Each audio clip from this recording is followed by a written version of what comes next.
ချွေးတွေကိုဈေးမစစ်ပါနဲ့ကို့အဖေကလည်းပြောဘူးတယ်ထုံးတို့မီးသွေးတို့မြစ်တို့များဘယ်တော့မှဈေးမစစ်ပါနဲ့သမီးရဲ့တဲ့မဝယ်နိုင်ရင်လည်းမဝယ်ပဲနေလိုက်ပါတဲ့ထုံးဖုတ်မီးသွေးဖုတ်ဆိုတဲ့အလုပ်ဆိုတာပူပူလောင်လောင်နဲ့လောက်ရလို့တိတ်ကိုစင်းရဲရှာတယ်ကိုချင်းစာပါတဲ့မစစ်နဲ့မောင်စိန်ဝင်းမဒီကုန်းနဲ့ပတ်သက်လို့ဖေဖေရဲ့စိတ်ထဲမှာဆွဲထွားလေးတခုကတော့မစစ်နဲ့ဆိုတဲ့စကားလေးဟုတ်တယ်သူပြောဘူးတယ်မစစ်နဲ့လို့ခရီးတစ်ခုတော့ခရီးတစ်ခုပဲသားရဲ့မကွေးဘက်လားမုံရွာဘက်လားဒါမှမဟုတ်မတရားဘက်လားဖေဖေလည်းကောင်းကောင်းတော့မမိတော့ဘူးအဝေးပြေးကားကြီးနဲ့သွားနေတနေရာမှာတော့ကားခဏထိုးရက်လိုက်တဲ့အချိန်ရေတံမှုရောင်းတဲ့ကလေးမလေးတယောက်ကလည်းကာနာကတ်လာတာပေါ့ရေခဲစိန်ထားလို့ထင်ပါရဲ့သူ့လက်ထက်က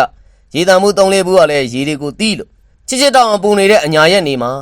ရေတံမှုဆိုတဲ့အတန်လေးကလည်းစနေတာပဲငကိုမူလညုံနေတဲ့အသားလေးကလည်းနေအချိန်နဲ့6နှွမ်းနေတာပေါ့ထုံးစံတိုင်းဆရာချေဦးညိုကလည်းရေတံမှုဝယ်ကိုပြင်ဆင်ပါတယ်ဟဲ့သမီးလေးရေတံမှုဘလောက်လဲပါညာပေါ့ကလေးမလေးကလည်း300တဲ့အဲ့ဒီတော့လည်းရေတံမှုဈေးကလည်း200လောက်ပဲရှိတဲ့အချိန်ပေါ့300ဆိုတော့နည်းနည်းလေးများသလိုလိုတော့ရှိတာပေါ့အဲ့ဒီမှာပဲဆရာချေဦးညိုကလည်းစစ်တော်တာပဲသမီးလေးများတယ်ဟဲ့တဲ့250ထားတဲ့သူကလည်းဘာရဲတော့မဟုတ်ပါဘူးစစ်နေလို့ပဲကလေးမလေးကိုလည်းကြည်စားကျင်လို့လားတော့မသိပါဘူးတခုခုကြောင့်ဈေးစစ်လိုက်တဲ့ပုံပဲအဲ့ဒီချိန်မှာမောင်စိန်ဝင်းပဒီကုန်းရဲ့အတန်လည်းထွက်ပေါ်လာငချစ်မစစ်နဲ့ကွာတဲ့သူတို့ချင်းချင်းချစ်စနိုးစကားဆိုတဲ့အခါမှာမောင်စိန်ဝင်းပဒီကုန်းကိုလည်းကြွားစားတဲ့ဆရာချေဦးညိုတော့ငချစ်တယ်လीအပြန်လန်ခေါ်ကြတာမို့လို့ဖေဖေတို့ကတော့နားရင်နေပြီးသားပါထားအဲ့ဒါရေးမကြည့်လာပါဘူးမစစ်နဲ့ဆိုတာကလည်းရေးမကြည့်လာပါနင်လားငါလားအနေထားနဲ့ဘဝကိုကြားကုတ်ကြားခဲနဲ့ရုန်းကန်နေရတဲ့ကလေးတွေကိုပတ်စံလေး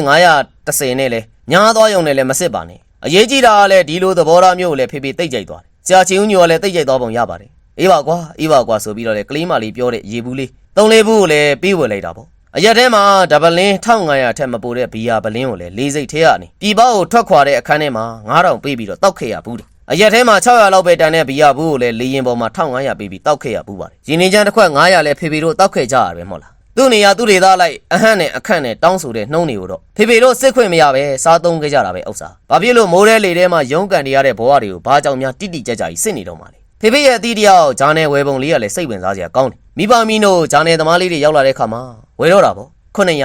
က်ွက်ထဲမှာဆို600သမီးရဲ့သူကလည်းကိုလဲစင်းရဲနေတာမှမဟုတ်တာပဲဗျာတဲ့ကားလမ်းပေါ်မှာရက်နေရရှာလဲ100မကတန်ပါတယ်တဲ့တမင်တကအားပေးတာပါတဲ့ရက်တီမူလေးနဲ့အသက်ရှူ6ပါစီပေါ့တခါလဲပြောင်းမှုပြုတ်ရောင်းတဲ့မိမရွယ်ကလေးတူဖေဖေတို့အိမ်ရဲ့ဇက်မိအောက်မှာပြောင်းမှုပြုတ်တောင်းကိုချတော့တိုတိုလေးညှက်ထားတဲ့သူ့ရဲ့သပင်လေးတွေကိုကြည့်ပြီးမေးမိတယ်သပင်တွေညှက်ထားတာလားပေါ့သူကလည်းပြောင်းမှုပြုတ်တောင်းကပူလို့ပါတဲ့သပင်တွေကျွတ်လွန်းလို့ညှက်ထားတာတဲ့အဝိစာကိုဖဲတဲ့ခါမှာလဲပြောင်းမှုပြုတ်စီကနေအငွေလေးတွေထွက်လာတော့ဖေဖေရဲ့ရင်ထဲမှာနားလိုက်တာဘယ်တော့မှမစစ်ဘူးမစစ်ချင်ဘူးမစစ်ရဘူးဘဝတဝမ်းတစ်ခါကိုလည်းခြေကုံလက်ပန်းကြမတက်ကူးခတ်နေရတဲ့သူတွေရှိပါတယ်သူတို့ကိုဘယ်တော့မှဖေဖေမစစ်ချင်တော့ဘူးပို့သွားပါစေသားရဲ့သမီးရဲ့တာသွားပါစီကားရောင်းဝယ်ကြတော့လဲစစ်ချင်စစ်ပေါ့အိမ်ရောင်းဝယ်ကြတော့လဲစစ်ချင်စစ်ပေါ့လက်ဝဲလက်စားရောင်းဝယ်ကြတော့လဲဈေးစစ်ချင်စစ်ပေါ့ချွေးတွေကိုစစ်ဖို့ရကြတော့ခက်ခဲလွန်းနေ